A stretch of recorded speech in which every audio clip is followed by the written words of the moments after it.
yeah, please give him a warm round of applause for coming all the way back. And also joining Marvin is Joe Reed, the director of the film, who is with us. Unfortunately, he couldn't make it down, but we have him on Skype here. So I think he can see you guys, so just give him a wave. And hi, Joe.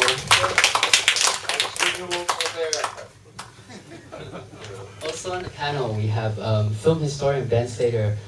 He's been living in Singapore for a decade, and he's also the author of the book Kinda Hot, The Making of Sin Jack in Singapore. So he will be giving us his, giving us his inputs on the film and the book today. And lastly, we have Martin, who some would say is the backbone of the project and how it all came to, because he was the one who has been encouraging Marvin to do his thing, and so that's why we're here today. And lastly, we have Harvey, who is the publisher of the book, and he's from Make Do Publishing from Hong Kong. And yeah, just thank you so much for being here as well. Short announcement: the film will be extending the run of the film. So instead of ending on the 30th, which is next Wednesday, it will run till the 1st of February, next Friday instead. So if you enjoyed the film, which I hope you have, please do tell your friends about it. And yeah, thank you very much. Yeah, and please come again as well. So yeah, so I'll just give this time to Martin or Harvey, and yeah, take it away. Thank you. Thank you. Oh, that's working very well. Brilliant. Well, it's great to see so many people here, and we've just been overwhelmed by the response to the rediscovery of this film. We never imagined when we first came here last year to the Arts House, and we presented this project to William, the director of the Arts House. He's lurking at the back modestly, overseeing this, what is orchestrated. We never imagined that just 6 months later it would develop into this, a full festival, almost, a mini festival around Wits End, with not just this screening, but also the exhibition of this amazing treasure trove of photographs of the shoots that you've probably been browsing while you've been waiting for this to start. And on Sunday, there's also a Wits End tour, which the Arts House have arranged in conjunction with the Heritage Foundation. And this is looking at, I think, it's one of the main appeals, one of the most striking things about the film, the difference between the Singapore that was captured on celluloid all those years ago and the Singapore of today. So this is far more than just a book launch, although of course I hope you will all buy the book. But it's also the rediscovery of this moment in Singapore film history. 43 years ago, a group of Vietnam war correspondents were sitting around in Saigon, and they had the idea of making a feature film. And none of them had ever made a film before, I believe. And Marvin, as the producer, was tasked with going to Hong Kong and New York to raise funding for the film. And then they went to New York and they recruited, after some twists and turns, recruited director Joel Reed to take the helm. And of all the places in all the world, and the echo of Casablanca is deliberate, because you may have noticed that the script does draw some inspiration from Casablanca. Of all the places in all the world they could have chosen to film this, they came to Singapore. So I would like to, we're going to bring in Joel and Marvin in a moment to provide us with some anecdotes and stories from making of the film.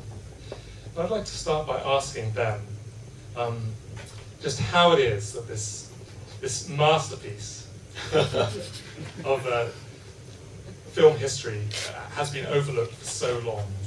How does it become a forgotten film, and why was it never screened here in Singapore? Well, I can't answer that. I think maybe Marvin and Co can talk about that, because I think that, it was always planned that they would screen the film in Singapore. But in fact, it was even reviewed by the Straits Times, I believe, at the I don't know about the review, but I found an article when I was doing my research into the film where they actually sent a reporter over to Hong Kong to interview Michelle, the producer, and you know they were certainly not one of Marvin's favourite people, but they were certainly very keen locally to find out what happened to this film, because you know when a production came to town, when a foreign production came to town, particularly a production involving Americans, it was big news. It was exciting, and so the film had been covered, and there were quite a number of articles about the making of film. I'll have to interject here. Yeah, sure. So just for one moment, because just prior to everyone coming in, I asked Joel this very same question, and he said that the initial contacts with the government here was, we don't care about nudity, you can film whatever you want, just don't ever show it in Singapore. Yes, yeah. Yeah, it's a strange change now. Certainly have. I said, when we went over to see Lee Kuan Yew with Michelle or somebody in his office, and that was their, you know, we could do anything we want as long as it wasn't showed in Singapore, you know, within reason. We weren't planning to do hardcore pornography or anything. And, but the Singapore government was quite relaxed in their relationship to us. They did assign a police officer to some of the shootings and gave us help in every area, but they didn't interfere with the production in any way. You know, it was just, it was, you know, I've shot in places where you have a lot of trouble, but there was no trouble in Singapore. I think they were more concerned with us littering and throwing cigarette butts in pornography. I found, you know, that when I was there, Playboy was banned, and it seemed to be a big deal. But everybody would drive over the bridge to Johor or something and buy the Playboy. Yeah. Everybody had a copy of Playboy on a table, in their coffee table, which Playboy was relatively innocuous, but in the government frame of mind, the frame of mind was, you know, carry around the copy of Playboy and go to jail. In fact, they arrested some guy while we were there, I remember quite distinctly, for telling girls he was a photographer for Playboy and asking them to take their clothes off. And, that was in the shred in the paper, you know, but I never found the undercurrent in Singapore that moralistic. I mean, it was very adult and sophisticated, you know. It's just the government tried to make it look like Lily White. I know they were very tough when we were there. I was down by Merdeka Bridge and I had a wonderful lunch for $1 Singapore, which was about 80 cents at the time. So I left $1 Singapore on the table, and it was up way down. You go up down a set of flights to the water, and as I got to the top stairs, the waiter ran after me to give me 20 Singapore cents back. Of course, no tipping was allowed, you know, at that time. I don't know if it's changed, you know. Joel, can I ask a quick question, which is, when you went to the authorities with the film, did you have to give them a script? Did they want to read the script and find out what you were doing? Would you repeat that? My hearing is very bad. Did the authorities want to read the script before they gave you permission to film?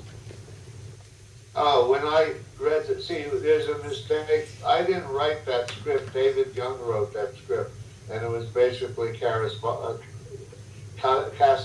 almost word for word. He sort of Hornswoggle Marvin, but I did make changes to adapt it to Singapore, you know. And I hope I'm answering the right question. Not quite. The opinion I had of Singapore was from all these old 1940 movies, like Lady from Countess from Singapore, with Orson Welles, you know, all shot on the back lot in Hollywood, and they had, you know, all these opium dens, and it was dark and dirty with rickshaws running around and all these assassins. And it was quite a shock to come, even back then, to find a wide open city plan, with in reality nothing really seedy. I mean, outside of Boogie Street, which I think is back in action again. That was it was interesting, there wasn't what I call seedy, it had opium addicts and transvestites, but it was sort of like good, clean fun, Joel, was the Wits End... out of all the bars we went to and restaurants, there was only one that had atmosphere, and it was called Bill Bailey's. I guess it's gone. They had a lot of cats and a lot of barrels of peanuts, and you threw them at the cats, down by the shore, they had some places down by the waterfront that I think Marvin dragged me to, where a lot of Indian, low-paid sailors hung out, and they had dance hall girls, and it was really, really very inexpensive for drinks and everything, and we made quite a splash one night, being the only non-Alaska, non-Indian sailors hanging out at the place. But I was quite surprised.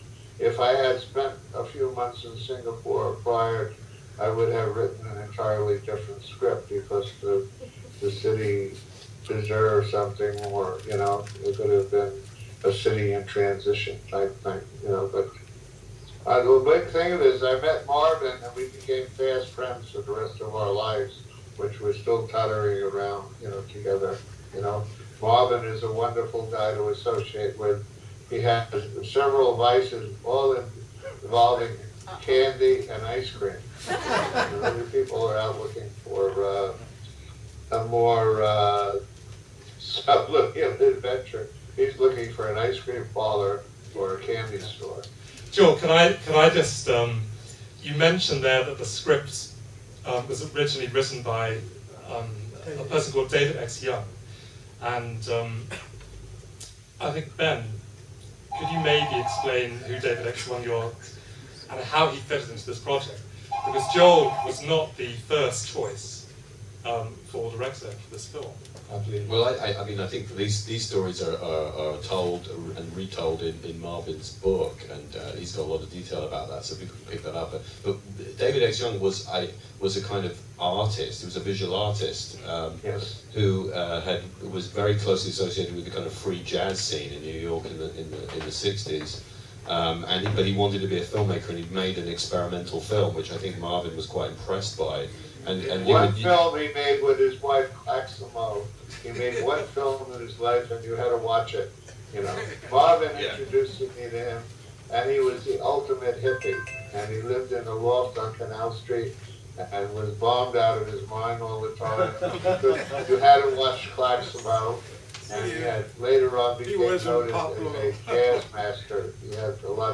He promoted a lot of jazz concerts up in the loft, and he was very weird. As Marvin, I think, has in the book, his idea of making the picture was to take everybody from Bradley's Bar on University Place and move them to Singapore and make the picture that way. I mean, which in very well with Marvin, with Bradley Cunningham playing the lead, and well, Marvin, in your book, you tell this great story about how you went to New York in search of a director, and you ended up in David X. Young's apartment, and it was his birthday, and he gave you a birthday cake which was laced with marijuana. What?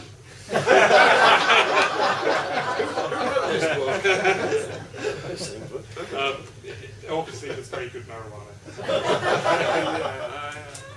He had very good, great marijuana. And it's, in the book, you attribute your selection of David Young as the director to the marijuana cake. And he actually came out to Singapore, didn't he? well, I want to. Can Marvin? He came out one time, and he left because his wife was giving the baby glass with the diet. So he went back, and he refused to come back to Singapore. So you had to go back to New York and find another director. My duty, Marvin called me and asked me to bring David back to Singapore. And I tracked him down to his loft where I got the full Claximo treatment, get a little stoned and met with him. And he was that was his conditions about going to Singapore, was hiring all the waitresses and cooks in this bar and bring them back to the movie, And I told Marvin that. Marvin said, I'll come over and talk to him. But it didn't work, David said, X night. So Marvin said, David, if you don't come back immediately to Singapore, I'll hire Joel. That's how I got involved in it, Mark, what do you remember of your first encounter with Joel Reed? What impressions did you make? I didn't write the script. Yeah.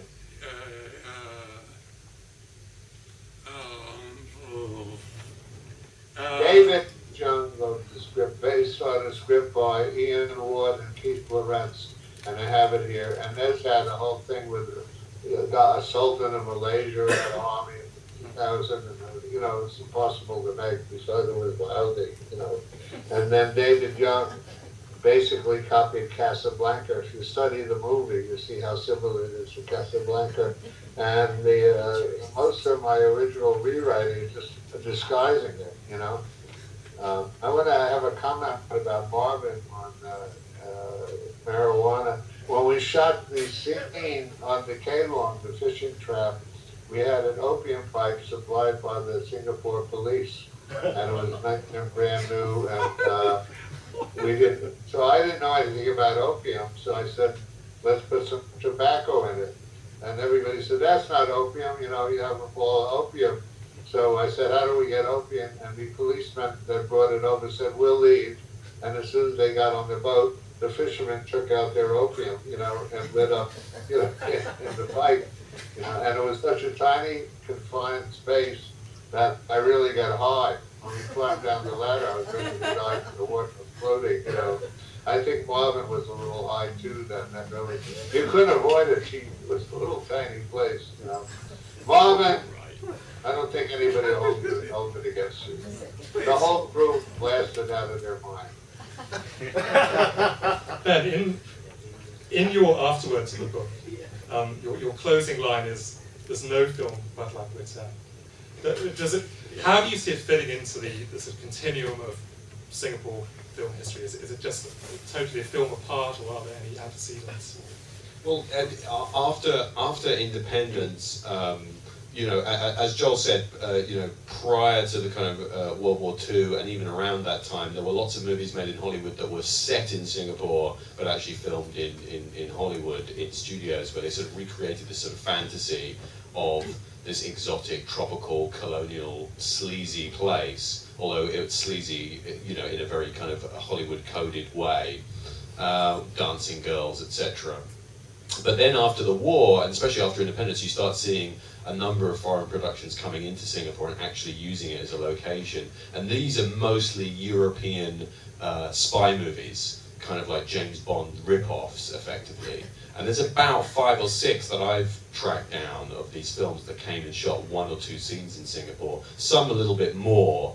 And then in terms of kind of more prestigious productions, there are literary adaptations. So that in 1966, there was a kind of big budget adaptation of a Noel Coward story that's set in Singapore called Pretty Polly, which some people might be familiar with. And that was mostly shot on location in Singapore, but all the interiors were shot in a studio in the UK. So there had been, I would say, no local films, no foreign films made entirely on location in Singapore. And at this time, in terms of the local film industry, which is primarily the Malay film industry, those films were mostly shot in a studio. So there was this kind of resource of the streets of Singapore that wasn't really being used that much for films, and certainly foreign productions were just using it very selectively. So Wits End is really unique in the sense that it is a film. I mean, there are a few studio scenes in it, but those studio scenes were shot in Singapore. So it is, until St. Jack, about 10 years later, it is the first foreign film, and probably the first film to be made in Singapore that is kind of 90% shot on the streets of Singapore, kind of using the locations as much as possible. So in that sense, it is a very unique film. You know, there's nothing like it in terms of content, as those of you who have watched it will know, and there's nothing like it in terms of the use of locations. And I was talking about this earlier because obviously I've done quite a lot of research into St. Jack, which was made 10 years later. And St. Jack, a very different film, is very concentrated around the city centre in terms of its use of location. Whereas this film, these guys really kind of went out of the centre. So you find these locations, kind of the East Coast, Upper East Coast Road, almost Badoke, places that you're just not used to seeing in any kind of film that's been made in Singapore at that time. But how realistic do you feel the vision of Singapore captured in the film is? Is it just an Orientalist fantasy, or does it capture something of Singapore at that time? Something, the spirit of it. And I think it does accidentally capture something. I think all of these guys involved in the movie know it's no Citizen Kane. I mean, I don't think anyone's labouring under any pretension. This is kind of like a secret masterpiece. It's a curio and a very eccentric piece of work in some ways. And what was the question? Oh yes, it does. Of course, it captures something. They put the camera in those streets and they turned it on and they filmed stuff and they didn't know it, but of course they were capturing a city that was going to go. I mean, the Singapore and Wits End does not exist anymore. We can see the traces of it and a few buildings that are left, but it is a completely different city. So it is this kind of weird, as you say, potentially Orientalist, homophobic, strange view into this other world, but it's valuable because of that, because there just isn't anything like that.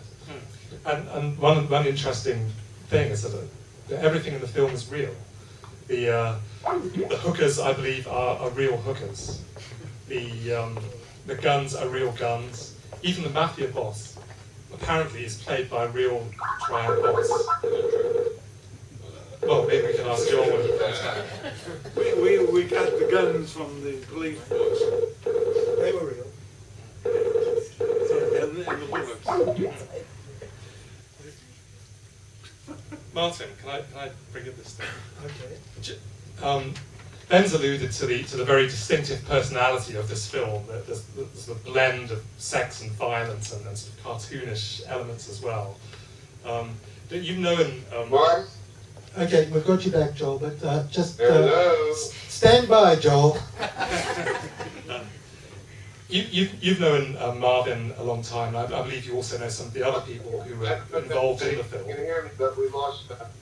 Yeah, just stand by, Joel. We'll be with you in a moment. So my question is, how far do you think that the unique, slightly bizarre personality of Wits End could be attributed to the experiences that some of the team behind the film went through, for example in Vietnam, where they were exposed to obviously death and violence on a daily basis? Is there a link well, the there? starting point, you think, Marvin was a war news photographer, war correspondent in the Vietnam War. I think we have the sound back. Yeah, We have Aaron, the do sound something. back. Yes, because yeah, just stand by, Joel. So Marvin was there at the Tet Offensive. He was filming carnage at Hue, where it was utter madness. And so to go from a real wartime situation to let's make a feature film, I think that really is a starting point that gives you an insight into it. So you've got Ian Ward, who is also a genuine correspondent, somehow has actually owned the boat where the nightclub is, but he was a war correspondent in Singapore. He's reputedly still in this town, but when he found out that we were doing the screening, he said he had an urgent appointment in another country. Sends his regrets. You managed to track him down. You did? Did you? You did. Oh yeah, I had emails with him, and as soon as I told him what was happening, he made himself scarce. Then, well, a few of the other people I know, Virginia Fong, who took most of the photographs that you'll see outside. She was the continuity girl, and so she had to take Polaroid shots of everything so that they could link I'll things try up. it without the picture. John's still getting his Skype. Yeah. One of the financiers, Al Mercer, is someone I knew in Hong Kong through Marvin, and the stories of how they ran about raising funds for this production is another book in itself. I think it was every single one of them. It was madcap lives coming together for this incredible project. I still don't really know who was the major driving force behind it, but I see Marvin as a bit like, you know, the Blues Brothers, where we're on a mission, and the mission takes control of what the original intent was, and it turned into a multi-dimensional comedy. Yes. Well, it seems at some point, Marvin, reading the book, that you're almost kind of hijacked. It's like you've got to make the film. Yeah. Well, So if you read the book, you know, I mean, Joel probably talked about it. So my reading of it is that Marvin had got in deep with these finance guys. You had to make the film because you had enough invested in it, so it had to happen. And you put a lot of trust in Joel to kind of make it work somehow. And Joel, you know, as we know, is a very particular personality with particular interests, and he kind of took that freedom and ran with it. But obviously Joel was up against it a lot in terms of the lack of resources and time, and you know, there was no money, and so Joel had to kind of make do as well. That's kind of how I see it. Yes. I think Can you guys hear me? Yeah, we can hear you. There was one other aspect, is that Marvin was a photographer, a still photographer, a cinema photographer, a news photographer, and he just wanted to film a feature film. Yeah. Just a bit about Joel's background. The first film he made before Wits End was called Career Bed, which I have here, and I think it's a brilliant film. It's black and white, made in the streets of New York, about a mother who will do anything to make her daughter a film star. But what Joel really was famous for was the one on the other side, which is, if you're into the cult film business, you'll know all about blood-sucking freaks. And we won't go into that just now, but... Yeah, well, I think maybe we should bring Joel back here. Yeah. Talking about him, so... Yes. So, Joel, you have a huge cult following for your films. Anybody here? Yeah. We can hear you. You have a big cult following for films like the aforementioned Bloodsucking Freaks. I'm here, but I can barely hear anything. Oh. And How, I can barely see anything. I'm losing. Joel, can you hear me? I'm going to turn on the paper. Well, was it? Let me turn to Marvin then. yeah. Was it? It seems like there's hardly any way you didn't film. Was it hard to get permission to film in the Raffles Hotel, for example? No. Well, it was easy, and the police gave every cooperation. They supplied the guns, the bullets. Well, anyway, Huh? And there seemed to be a large number of Singaporean extras in this film. How did you recruit those, and were they paid for their? if you hear me, I can barely hear anything. How about the extras? Yeah, well, they were paid. They were $3 a piece. A day. That was $3 a day. That was very low. Right. Well, it's But everybody wanted to get it. into it, and I think it was a joke. It wasn't.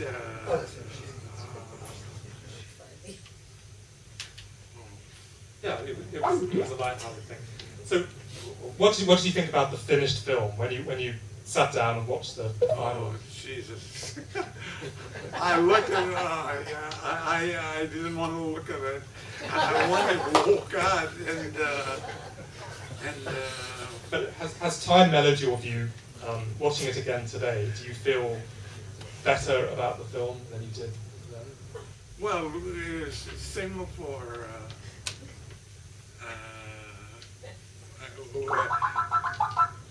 was Do you like the film? I had a stroke on 99, and I got everything back except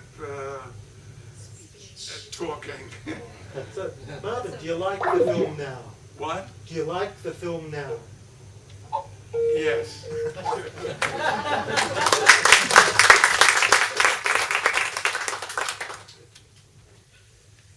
So, Martin, you've been aware of this film for a long time. Well, I'm missing out on all the joviality here. Joel, can you hear us now? Speak into the mic. Joel, can you hear? Yes. Speak into the And computer mic. yeah, the better definition, I don't know Oh, about it's it. this mic. It's the only one you can hear that. Oh, okay. No, but if you just talk to the computer, can he hear you? I'm gonna turn off the video I think completely. it's the computer mic you need to talk to, Okay. otherwise you can't hear. Joel's talking from New York. It's usually difficult to stop it. Why don't you just test to see if you I can turned off the video, it's a little better. Okay, can you hear me now? I can hear you now. Okay, so. You have a question? Yeah. So, Joel, you have a big cult following for your films like Bloodsucking Freaks, and I'm curious as to how your fan base view this particular film. How do they see it? How do they compare it to your other films?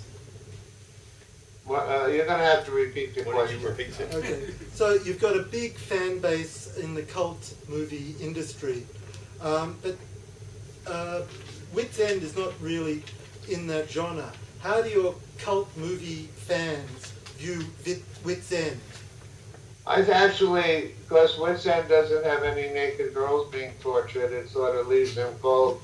Just being shot.